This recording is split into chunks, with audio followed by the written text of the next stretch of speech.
विशेष उपस्थिती असणारे श्री विश्वास नांगरे पाटील सर, विशेष पोलीस महानिरीक्षक यांचा सन्मान करतोय, सत्कार करतोय.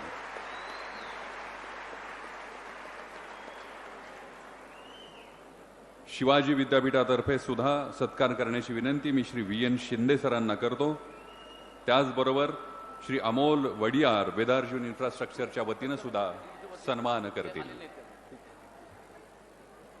श्री अमोल वडियार यांना मी विनंती करतो की त्यांनी सन्मानित करावं. VN शिंदे सर शिवाजी विद्यापीठातर्फे सरांचा सत्कार करतील, सन्मान करतील.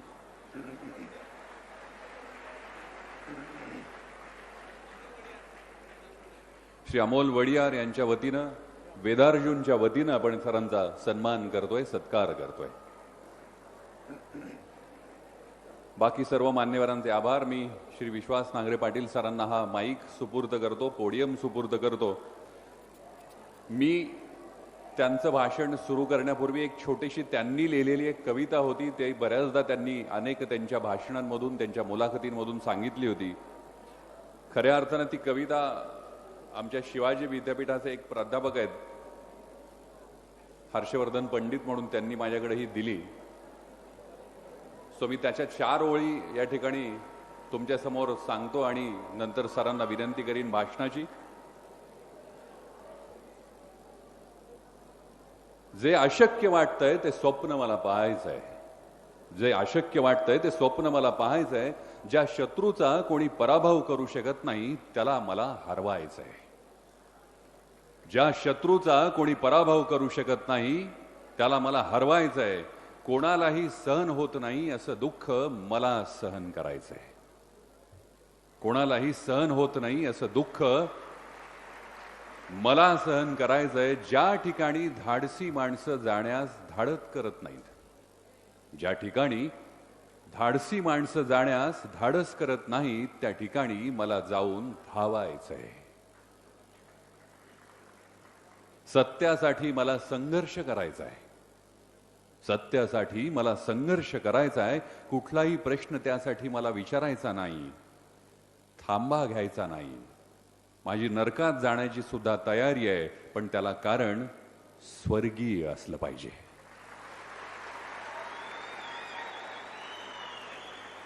या अप्रतिम 4 ओळींनंतर मी पुन्हा एकदा श्री विश्वास नांगरे पाटील सरांना, विशेष पोलीस महानिरीक्षक यांना विनंती करतो की त्यांनी व्यासपीठाचा ताबा घ्यावा आणि आम्हाला ऊर्जा द्यावी. Sir please.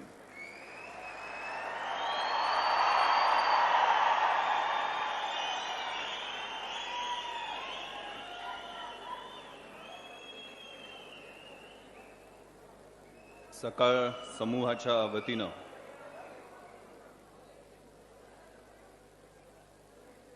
युवकांमध्ये आणि युवतींमध्ये ऊर्जितावस्था यावी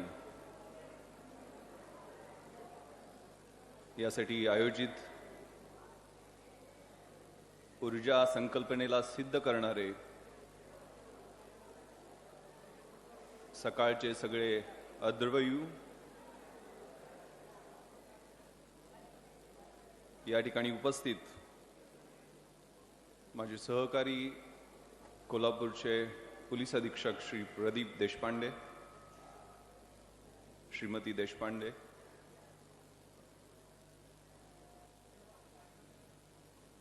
सगळे मान्यवर, स्पॉन्सरर्स, पत्रकार मित्र आणि फिजिकली फिट या तांबड्या मातीत, तांबड्या रस्त्यावर आणि पांढऱ्या रस्त्यावर ताव मारणारे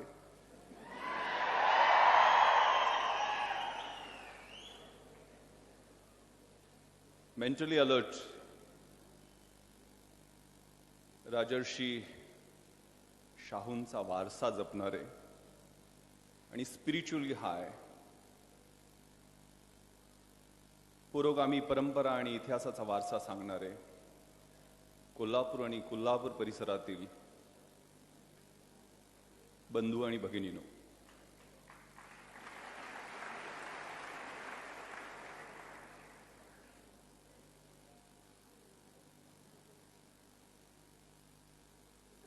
इथल्या मराठमोळ्या मातीचा गंध इथल्या पानांचा आणि फुलांचा सुवास, इथल्या रांगड्या माणसांचा सहवास मला 25 वर्षापूर्वीच्या कोल्हापुरात घेऊन जातो.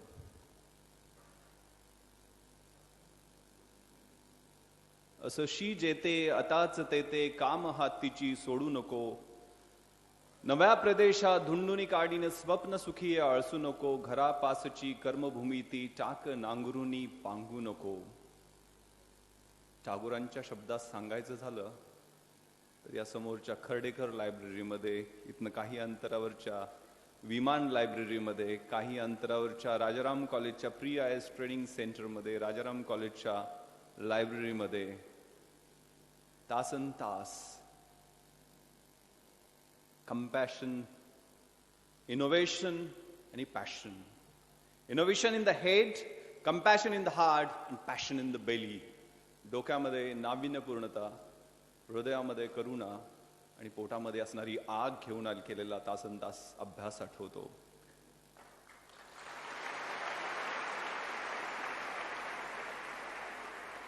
ज्यावेळेला निराशेच्या गर्ता घेरायच्या, चारी बाजूनं आक्रमण करायच्या, त्यावेळी ही प्रशस्त वास्तू विद्यापीठाची आणि विद्यापीठाच्या समोर असणारा ओजस्वी आणि तेजस्वी महाराजांचा पुतळा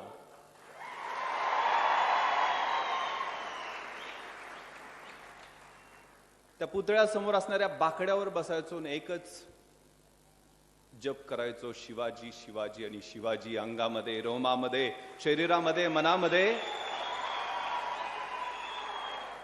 अगणित सूर्य निर्माण व्हायचे, ऊर्जा मिळायची, उमेद मिळायची. तो प्रवास आठवतो मला. आठवतं इथनच मी पत्र्याची पेटी भरून पुस्तकं घेऊन मुंबईला गेलो ST बसनं. मुंबईत राहायची कुठेही सोय होत नव्हती. आमदार निवासात पेटी टाकली. सगळे गाव पुढारी त्या आमदार निवासातल्या आमदारांच्या रूमवर असायचे, त्यामुळे सगळ्या कुलाबा कॉजवे मधल्या तळलेल्या पदार्थांचे रात्रीचे असणारे वेगळे वास तिथं यायचे, त्यामुळे झोप लागायची नाही. मग कॉरिडॉरमध्ये चटई टाकायची आणि तिथं असणाऱ्या उंदीर, डास, मच्छर, माशा, चिलट या सगळ्यांची तह करून झोपायचा प्रयत्न करायचो. दिवसभर लायब्ररीत अभ्यास करता येत होता, पण रात्री झोपायला कुठं 10 बाय 10ची रूम मिळते का याचा शोध घेत होतो. त्या मॅजेस्टिक आमदार निवासापासून 5 मिनिटाच्या अंतरावर यशोधन, सुनीती, सुरुची अशा IAS IPS अधिकाऱ्यांच्या निवासस्थानाच्या इमारती उभ्या आहेत. लाल दिव्याच्या गाडीतनं सुटाबुटातले अधिकारी उतरायचे. त्या इमारतीमध्ये जाऊन शोध घेतलेला होता, कारण त्या अधिकाऱ्यांच्या सेवेसाठी असणाऱ्या सर्वंटसाठी 10 बाय 10चे क्वार्टर्स असतात. नोकरांसाठी, घरात काम करणाऱ्यांसाठी 10 बाय 10चे क्वार्टर्स असतात. तिथं झोपायला जागा मिळते का? दिवसभर अभ्यास लायब्ररीत करू, पण रात्री झोपायला तिथं जागा मिळते का याचाही शोध त्या 94 साली घेतलेला होता. तिथंही जागा मिळालेली नव्हती. तिथनच 5 मिनिटाच्या अंतरावरती मेट्रो थिएटर आहे, जिथं त्यावेळेला प्रीमियर व्हायचे. मला आठवतं कभी हाँ कभी ना या सिनेमाचा त्यावेळेला प्रीमियर झालेला होता शाहरुख खानचा. आणि 2 तास जवळजवळ आम्ही सगळे मित्र बाउन्सरच्या शिव्या खात त्या शाहरुख खानला पाहण्यासाठी वाट बघत बसलेलो होतो. तिथनच 5 मिनिटाच्या अंतरावरती cricket club of India, Bombay Gymkhana असे हायफाय लोकांचे क्लबही आहेत. संध्याकाळी जेवल्यानंतर त्या क्लबच्या कुंपणाच्या आत डोकावून पाहण्याचा, उड्या मारून पाहण्याचा, वॉचमनला कधी कधी शिव्या त्यांच्या खात प्रयत्न करायचो. यात बड्या बापांची मुलं कशी टेनिस खेळतायत, कशी स्क्वॉश खेळतायत. तिथनच 5 मिनिटाच्या अंतरावरती ताज महाल हॉटेल आहे. त्याला चहा 25 रुपयाला होता. कधी तिथं चहा प्यायला मिळेल का याचं स्वप्न पाहण्याचंही धाडस होत नव्हतं, कारण खिसा कधी 15 रुपयाच्या वर राईस प्लेट खाण्याची परमिशनच देत नव्हता. आणि 95 आणि 96 दोन वर्ष greater the struggle, greater is the Triumph. जेवढा मोठा संघर्ष तेवढं मोठं यश मिळतं असं म्हणतात. पेकाट मोडे तोपर्यंत.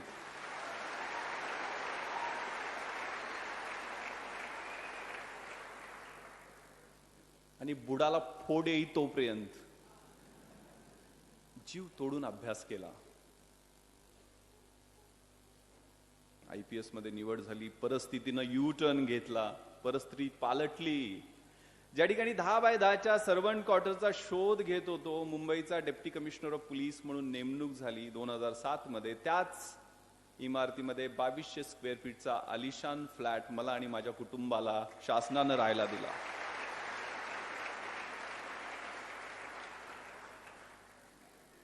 तिथल्या त्या बॉम्बे जिमखाना, CCI क्लब, ज्यात उड्या मारून आत पोरं कशी खेळतात बड्या बापांची, हे पाहण्याचा प्रयत्न करायचो. त्याच क्लबची मॅनेजमेंटची मंडळी माझ्या ऑफिसमध्ये येऊन मला विनंत्या करायला लागली की साहेब आमच्या क्लबची ऑनररी मेंबरशिप घ्या, आमच्या क्लबमध्ये या. तिथंच माझी मुलं मला स्क्वॉश आणि टेनिस खेळताना दिसायला लागली. ज्या मेट्रो थिएटरमध्ये फिल्म स्टारला बघायला 2-2 तास शिव्या खात उभा राहायचो, पश्चिम मुंबईचा ऍडिशनल पोलीस कमिशनर झालो. बँड्रापासून जुहू पर्यंतचा एरिया माझ्याकडे आला आणि तेच फिल्म स्टार अपॉइंटमेंट घेऊन 2-2 दिवस माझी अपॉइंटमेंट मिळते का त्याची वाट पाहायला लागले.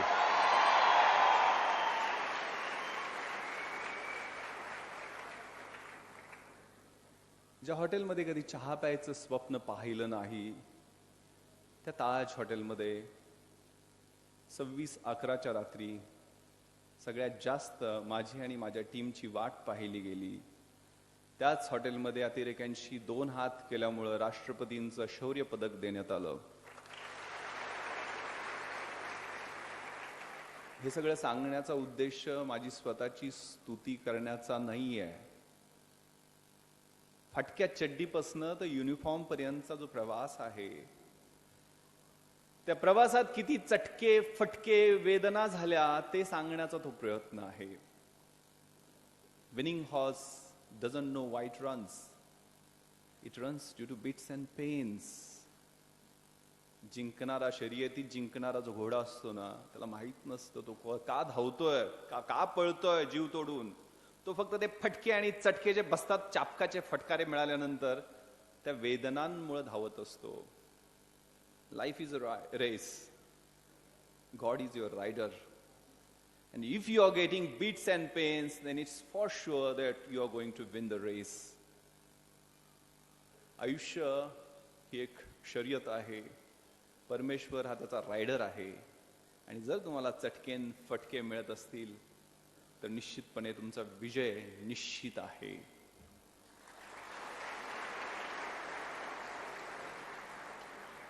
हा सगळा प्रवास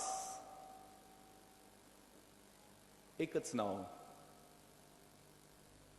जप ज्यांचं करत होतो त्या छत्रपती शिवरायांना जर आपण समोर ठेवलं, त्यांचं नाव जरी समोर ठेवलं तरी शक्य आहे. माझा अभिमान, माझं श्रद्धास्थान, माझे राजे अवघ्या महाराष्ट्राचं नाही तर अखंड देशाचं दैवत असणारे छत्रपती शिवाजी महाराज आणि त्यांचं चरित्र जर आपण समोर ठेवलं तर ऊर भरून येतो, नसा ताठरतात, रक्तामध्ये सळसळ निर्माण होते. काय आहे त्या नावामध्ये जादू? त्यांच्या जीवनातल्या पराक्रमाच्या गाथा आणि आपल्या करिअरची आणि चारित्र्याची बांधणी याचा कसा संबंध आहे, या संबंधी मी थोडक्यात माझे विचार व्यक्त करणार आहे. शिवरायांचे 8वावे रूप, शिवरायांचा 8वावा प्रताप, शिवरायांचा 8वावा साक्षेप भूमंडळी, शिवरायांचे ऐसे बोलणे, शिवरायांचे ऐसे चालणे, शिवरायांचे सलगी देणे, ऐसे असे शिवराजांशी 8वावे जीवित तृणवत मानावे, इहलोकी परलोकी तरावे कीर्तिरूपे. कवी कलश त्याच्या शब्दात म्हणतो, मोगली दरबारात सरदार मोगली बादशाह, मोगल बादशाहला विनंती करायचे. काय विनंती करायचे? भले तर सियाम सयामला जाऊ, आसामला जाऊ, तिथं लढाई करू. भले तर 7 समुद्रा पलीकडं रोम, बलक, बुखाराला जाऊ, तिथं लढाई करू. सिल्लेट आणि चीनला जाऊ, भीक मागून खाऊ, जहागिरीशिवाय राहू, पण त्या महापराक्रमी शिवाजी राजांची लढाई करायला तेवढं सांगू नका.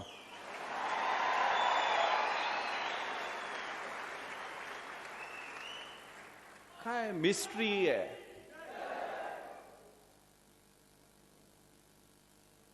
कॉस्म आद्र नावाचा पोर्तुगीज अधिकारी म्हणतो, कारण प्रत्येक लढाईमध्ये छत्रपती शिवाजी महाराज आहेत असं वावड्या असायच्या.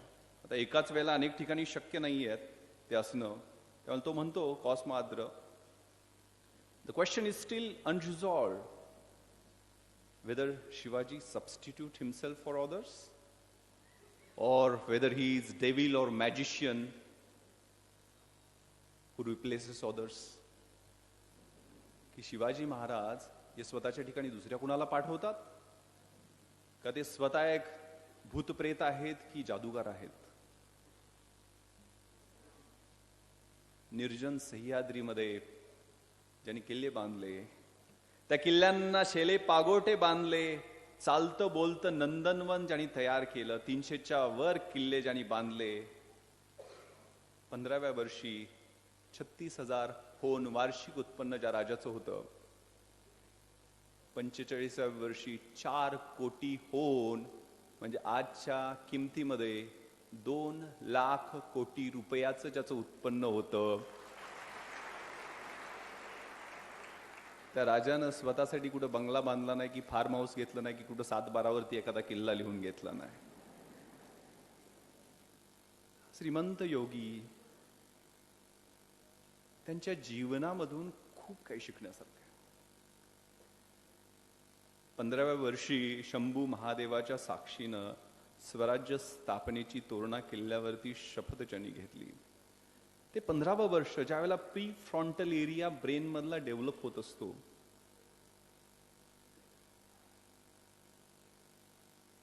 आयुष्यामध्ये चांगलं होणार की वाईट होणार हे त्याच वयामध्ये ठरत असतं. 5 तत्व त्यांनी त्यांच्या समोर ठेवलेली होती असं मला वाटतं. युद्धशास्त्रातली तत्व आहेत. इसवी सन पूर्व 511 मध्ये चीनी युद्धशास्त्रज्ञ सुन झू याने एक अतिशय सुंदर आर्ट ऑफ वॉर नावाचा ग्रंथ लिहिलेला आहे. त्या ग्रंथामध्ये ते युद्धाबद्दल म्हणतो की आयुष्यामधल्या प्रत्येक प्रसंगाला, आव्हानाला, परीक्षांना सामोरे जाताना लक्षात ठेवणं खूप महत्वाचं आहे. काय म्हणतो तो? If you know your self and if you know your enemy, you need not worry about the result of 100 battles. जर तुम्हाला SWOT प्रिन्सिपल तुम्ही ऐकलं असेल, स्ट्रेंथ, विकनेसेस, ऑपॉर्च्युनिटीज आणि थ्रेट्स, स्वतःची बलस्थानं, स्वतःची दुर्बल स्थानं, स्वतःसमोर असणाऱ्या संधी आणि स्वतःसमोर असणारे धोके या संदर्भानं विश्लेषण करून जर स्वतःच्या सैन्याबद्दल तुम्हाला माहिती असेल आणि शत्रूच्या सैन्याबद्दल तुम्हाला माहिती असेल तर 100च्या 100 युद्धामध्ये तुमचा विजय निश्चित आहे. If you know your self and if you do not know about your enemy, after every victory gain you will सफर अ डिफीट. जर तुम्हाला स्वतःबद्दल माहिती असेल मात्र शत्रूबद्दल माहिती नसेल तर प्रत्येक विजयानंतर तुम्हाला एक पराभव चाखावाच लागेल. आणि जर if you neither know yourself nor you about your enemy you will suffer defeat in every other battle. जर तुम्हाला स्वतःबद्दल ही चांगली माहिती नसेल आणि स्वतःच्या शत्रूच्या क्षमतांबद्दलही काही माहिती नसेल तर प्रत्येक युद्धामध्ये तुम्ही सपाटून मार खाणार आहात. दुसरं, more you sweat during peace time, less you bleed during war time. शांततेच्या काळामध्ये जर जास्त घाम गाळला तर युद्धाच्या काळामध्ये कमी रक्त सांडावं लागतं. शाळा, कॉलेजमधले दिवस हे शांततेचे दिवस आहेत. ज्यावेळेला पास होऊन पापा कहते है बडा नाम करेगा म्हणून बाहेर जाल त्यावेळेला ते युद्धाचे दिवस सुरू झालेले असतात. तिसरं, success is never final, failure is never fatal. It's the courage which counts. यश हे अखेरीचं नसतं आणि फेल्युअर सुद्धा संपवणारं तुम्हाला नसतं. तुमचं करेज हे खूप महत्वाचं आहे. एक ब्रिटिश अधिकारी काय म्हणतो, I am afraid of an army of 100 ships led by a lion than the army of 100 lions led by a sheep.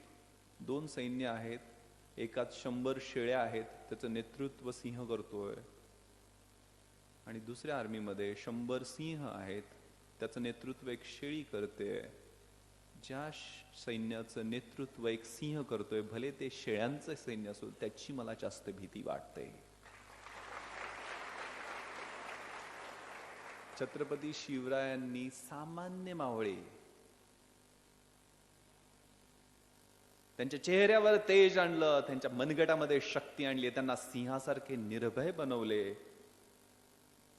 त्यांच्यामध्ये राष्ट्रभक्ती, देशभक्ती, धर्मभक्ती जागृत केली. त्यांचं चारित्र्य शुद्ध केलं, मनामध्ये हृदयामध्ये करुणा निर्माण केली, बुद्धीमध्ये विवेक जागृत केला, आणि अशा अनेक मावळ्यांना सिंह बनवलं.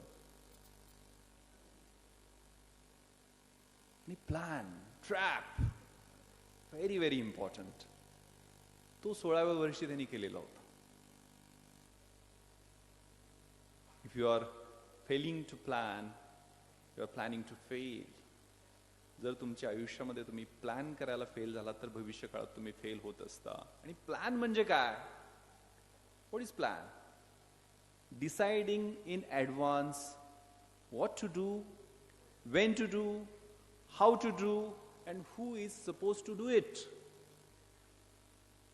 ऍडव्हान्स मध्ये ठरवणं काय करायचं, कसं करायचं, कुणी करायचं आणि केव्हा करायचं.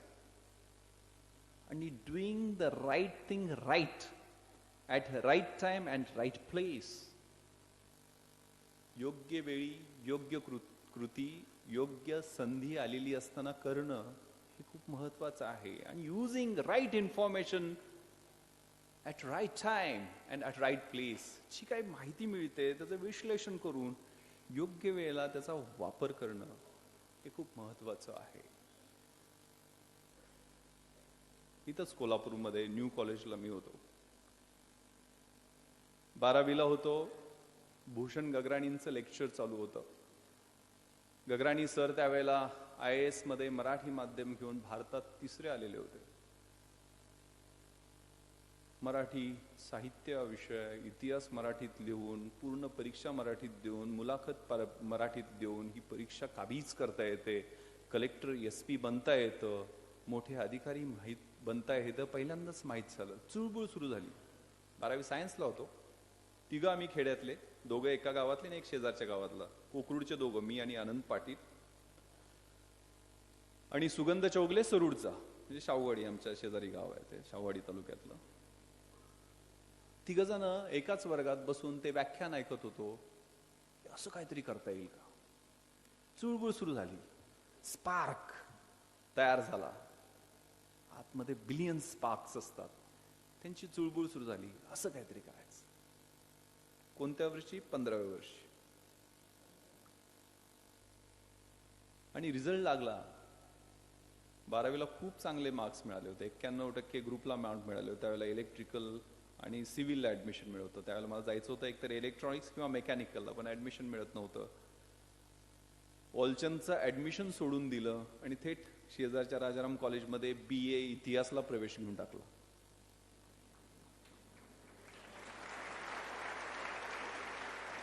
पाच तत्व आहेत सक्सेस बद्दलची, आणि आपला हॉलिवूडचा हिरो आहे ना, त्याच्या शब्दात आहेत ते. अर्नॉल्ड, त्याचं युट्यूबवर भाषण आहे. ट्रस्ट युअर सेल्फ, स्वतःवर विश्वास ठेवा.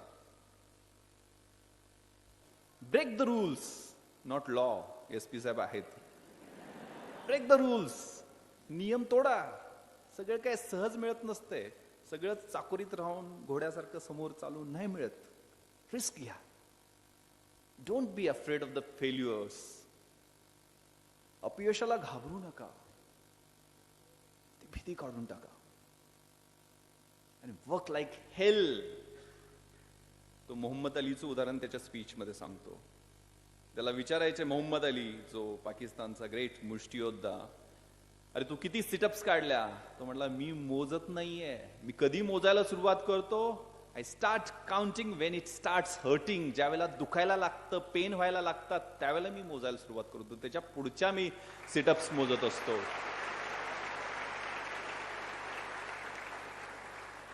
No pain no gain. Risk खूप महत्वाचे आहे. A ship is always safe at the shore, but it is not build for that. अरे जहाज जर किनाऱ्यालाच लावून ठेवलं तर ते सुरक्षित आहे ना, सेफ आहे. अरे पण त्याच्यासाठी बनवलंय का ते?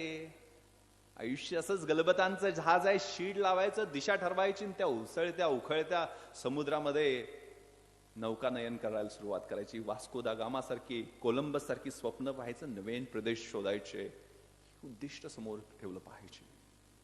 Work like hell, very very important. आणि लास्ट, सर्व्हिस मध्ये आल्यानंतर give back to your community. देशासाठी, समाजासाठी परत द्यायचं. जेवढं कमावलंय ते परत द्यायचं. या उद्दिष्टाने आपण जर अभ्यास करायला सुरुवात केली तर सगळं शक्य आहे. तर ती चुळबुळ आपल्याला काहीतरी करता येईल का? आनंदला MBBS ला ऍडमिशन मिळत नव्हतं, त्याला BDS ला ऍडमिशन मिळत होतं. त्यांनी सॅक्रिफाईस केलं. त्यांनी BA ला फर्ग्युसन कॉलेज पुणेला ऍडमिशन घेतलं. सुगंधला मात्र खूप चांगले मार्क मिळाले. त्याला 98% ग्रुपला होते. तो इलेक्ट्रॉनिक्स इंजिनियर झाला. पण हा प्लॅन 3 इडियट्सनी एकाच वेळेला एकत्र बसून केलेला होता आणि त्या प्लॅन प्रमाणे वाटचाल सुरू केली. आणि 1996चा मेन्सचा म्हणजे 1997चा रिझल्ट इंटरनेटवर जाऊन पहा तुम्ही. मुंबईमधला एकही मुलगा IAS, IPS आणि IFS मध्ये नाही आहे. मुंबईची लोकसंख्या 1.5 कोटीच्या वर आहे आणि आमच्या दोघांची, सरूडचं लोकसंख्या थोडी जास्त असेल, कोकरूडची आमच्या लोकसंख्या 1800 आहे. आमच्या गावातले दोघां, सरूडचं एक. असं 97च्या फायनल लिस्ट मध्ये आम्ही 3 जण IAS, IPS आणि IFS मध्ये सिलेक्ट झालो.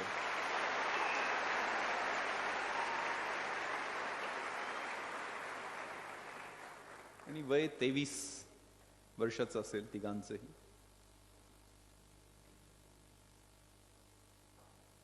मी मराठवाड्याचा IG म्हणून आता 42व्या वर्षी काम करतोय.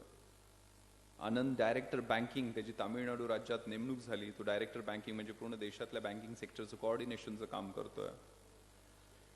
आणि 2 वर्षापूर्वी मी अमेरिकेला पोस्ट ब्लास्ट इन्व्हेस्टिगेशनचं ट्रेनिंग घ्यायला गेलेलो होतो. त्यावेळेला न्यूयॉर्कला जायचा योग आला. आपल्याला सगळ्यांना माहित आहे की अमेरिकेतलं सगळ्यात मोठं शहर न्यूयॉर्क, न्यूयॉर्क मधला सगळ्यात पॉश एरिया मॅनहॅटन, आणि मॅनहॅटन मधला सगळ्यात पॉश चौक आहे तो टाइम्स स्क्वेअर. त्या टाइम्स स्क्वेअरच्या शेजारी 36व्या स्ट्रीटवरती इंडियन एम्बॅसीचं अलिशान ऑफिस आहे. आणि मी तिथं सिक्युरिटी चेक करून आतमध्ये गेलो तर 500 स्क्वेअर फीटच्या अलिशान चेंबरमध्ये सरूडचा एक शेतकऱ्याचा मुलगा डेप्युटी हाय कमिशनर म्हणून, साहेब म्हणून बसलेला होता.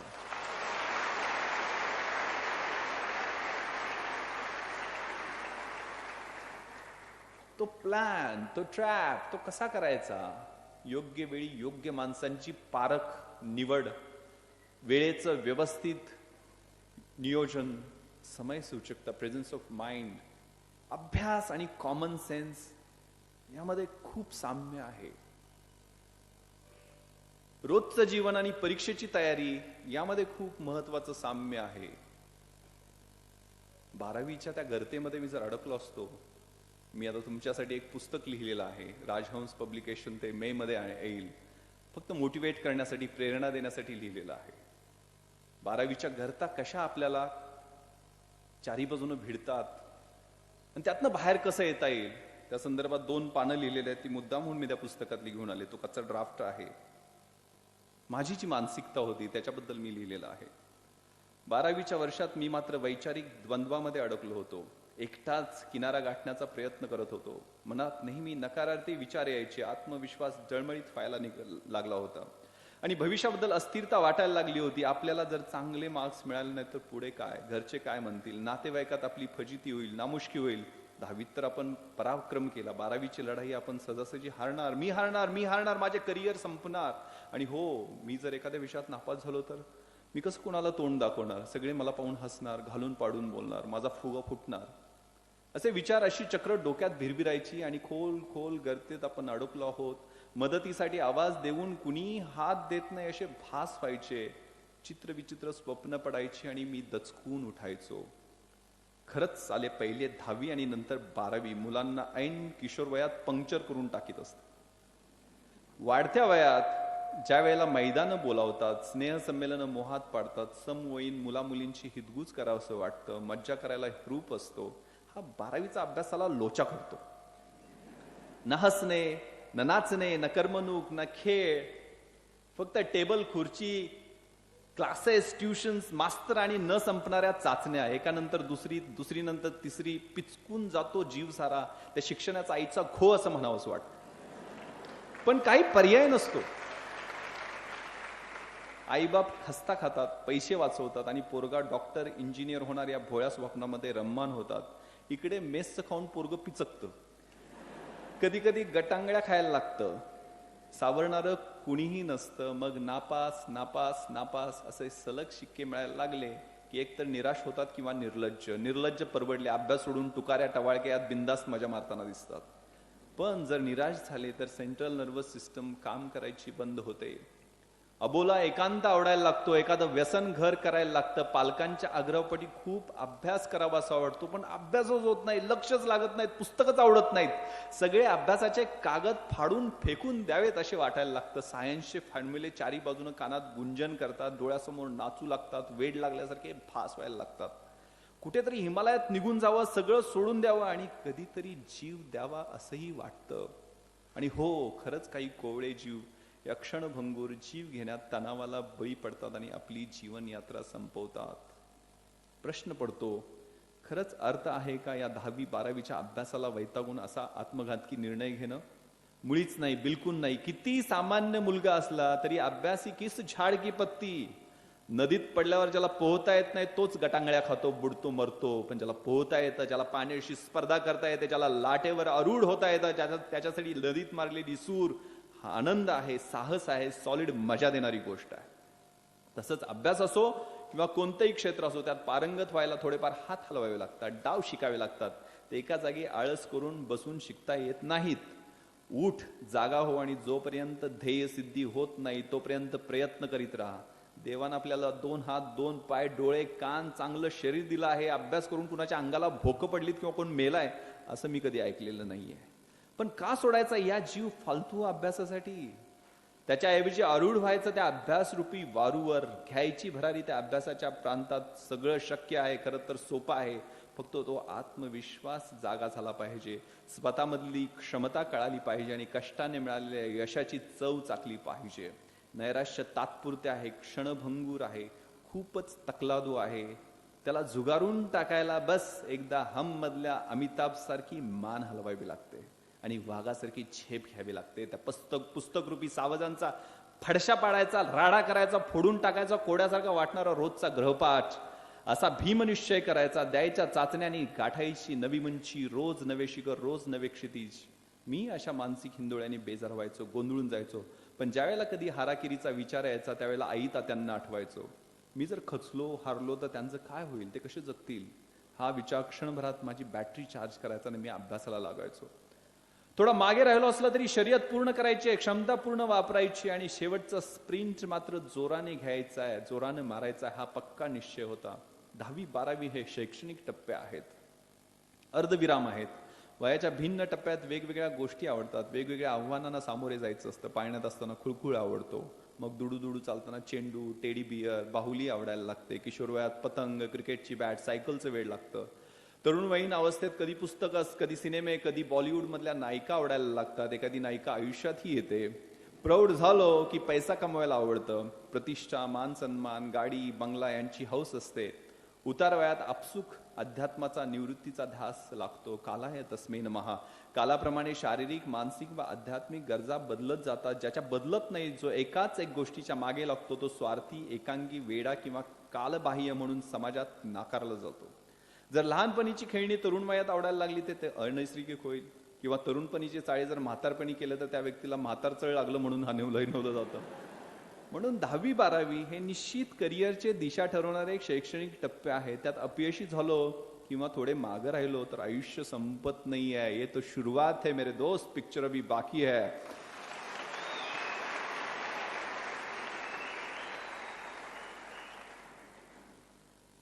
जग एवढं विविध रंगांनी नटलेलं आहे, एवढा सुंदर निसर्ग या भूतलावर परमेश्वरानं रेखाटलेला आहे. सुंदर फुले, पक्षी, प्राणी, आकाश, डोंगर, पर्वतरांगा, बर्फाळ प्रदेश, वाळवंट, मोठमोठी सुंदर मरुद्यानं, काय काय नाही या विश्वात. सुंदर भूप्रदेशातली वेगवेगळी माणसं, त्यांच्या कला, क्रीडा, संस्कृती, परंपरा, भौतिक प्रगती, पुस्तकांचा अद्भुत भांडार, माळरानावरची चिमुकली फुलं आणि त्या फुलांसारखीच गोड मुलं. आयुष्याच्या 60-70 वर्षात हे सगळं निरखायचं, पारखायचं आहे, खेळायचं आहे, बागडायचं आहे, नाचायचं आहे, हसायचं आहे, कारण जीवन खूप सुंदर आहे. एकाच दुसऱ्या 10वी-12वीच्या झटक्याने मनाला आणि शरीराला खचू द्यायचं नाही. जे आत आहे ते अंतरंग बाहेर काढायचे आणि आयुष्य फुलवायचं एखाद्या कैशराच्या बागेसारखं. रंगबिरंगी, विस्तीर्ण अनुभवांनी भरभरून, अनुभवांना सुंदर संदर्भ लावायचे. पाय लचकला, ठेच लागले तर प्रेरणेचे मलम लावायचे, जखम बरी करायची आणि पुन्हा उभे राहायचे अजून लांब झेप घेण्यासाठी. पण काही झालं तरी परमेश्वराने दिलेल्या सुंदर आयुष्याचा अपमान नाही करायचा, आत्मघात नाही करायचा, जगाबद्दल नकारार्थी दृष्टिकोन नाही ठेवायचा. हीच तरुणाईची खरी ओळख आहे. परिस्थितीला गांगरून सिकंदर कधी नाही कोसळला, तुटलेला तारा जमिनीवर कधी नाही पडला. कितीतरी नद्या समुद्रात विलीन होतात, पण कोणताही महासागर उलटा नदीमध्ये विलीन नाही झाला. हेच ध्यानी ठेवायचं. यशस्वी होत नाही तोपर्यंत संघर्षाचं मैदान सोडणार नाही, साखर झोप घेणार नाही.